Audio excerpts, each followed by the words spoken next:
Shalom and welcome once again to Treasures of the Torah. I'm Moreh Matan, Pastor Matt McEwen, and this week our Torah portion is Vayikra. There is an interesting verse in the Torah, in our new book of the Torah, Vayikra, chapter 2, verse 1, that says, when any person brings a meal offering to Hashem. When any person brings a meal offering. Now, if we were actually reading in the Hebrew, what it says here is when any soul brings a meal offering. So let's first look in our commentary series, Wellspring of Torah, that we're going through this year. Let's first look at Rashi, and then let's also look at the Chasam Sofer. So it says, the literal rendering is, and when a soul brings a meal offering to Hashem. Rashi says this, who usually brings a meal offering? A poor man. The Holy One, blessed be He, says, as it were, I will regard it from him as though he had brought his very soul as an offering. Now, let me just stop here for a moment and talk about this. Rabbi Steve Bernstein in our yeshiva is very quick to point out that when someone brings an animal sacrifice, that it is as if that person is saying, this animal is a stand-in for me, that we are thinking of, and maybe even visualizing. It's me on that altar. Now, the same is true when someone gives maybe one of the poorer offerings. And this, by the way, in the first year of the yeshiva, in the kosher pastor classes that I filmed a while back, this is something that we talk about there, the grace of Judaism. So there are times when someone is instructed to give a certain type of offering, but if they can't afford that, well, then the Torah allows for an offering to be given that is less expensive. This grace is very inspiring to me. But what Rabbi Steve Bernstein says is we need to regard that sacrifice that's on the altar. It is as if that is me up there. Now, apparently, what Rashi is saying here is this is the same as when someone brings a meal offering. Now, let me read to you this other comment. At first glance, it is difficult to understand why the word soul is used to refer to a person's bringing of a meal offering, but not to describe individuals making burnt offerings of fowl. Wouldn't it be logical to assume that the flour, oil, and frankincense needed for a meal offering cost much more than a turtle dove or a young pigeon, and that therefore an individual offering fowl would be poorer than one who brings a meal offering? This seems logical. This is a great question. Doesn't the flour and the oil and the frankincense cost more than a small bird? But this can be tricky. And so let me continue.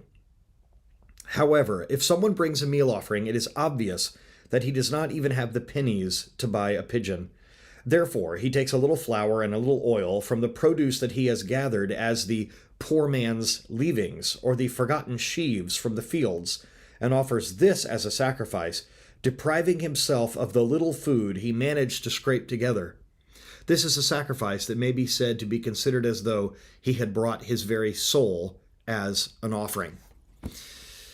I love the poetry of this comment, and I love the insight here, because what's really going on is if a poor person can't even afford a turtle dove or a pigeon, well, where is he going to get the grain for the meal offering? I love the insight here that says that he gets the offering. Remember, we learn in the Torah about rounding off the corner of the field, to leave the corners of the field for the poor.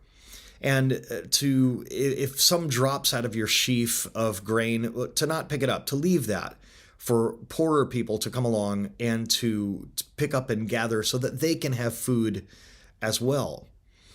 So if a person is so poor that they're bringing a meal offering, we can assume that they are picking up these scraps, these leftovers, and of that they are giving.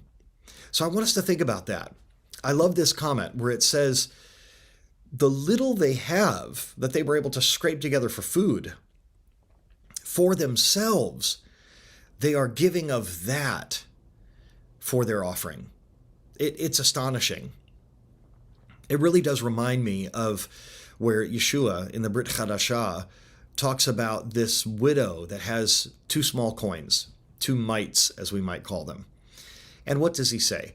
She gave more than the people who gave lots and lots of money because she gave out of her need. She gave what she needed to survive. You might even say that the person that gives the meal offering in this case may even have a stronger faith than the person who brings an animal, because someone who can afford to buy a small bird is certainly better off than someone who has to scrape together what they can for their food and take from that and give to the Lord. This is a wonderful and inspiring comment that perhaps we can take with us throughout our week. Listen, you might not think that you have a lot to give, but we are instructed to give. And there are many ways that we can give. And there are many causes to which we can give. Right now, as you know, we have a shortfall of quite a lot of money, at least $45,000 to $50,000 for our synagogue project in Zimbabwe. Now, that's a lot of money for an individual, but it's not a lot of money for thousands of people to put a little bit in each. If you'll remember in the previous week's Torah portions, that one section where it says that Moses had to tell the people to stop giving. They had too much. Wouldn't it be wonderful if that was the case for us in our work that we are doing around the world? Right now, it's not. Right now, we're not saying to stop giving. Right now, we are saying, bring it. Even bring a meal offering. Maybe even say, okay, I'm going to fast one meal a week or one day a week, and the money that I would normally spend on that food, I'm going to give. That would be a wonderful thing.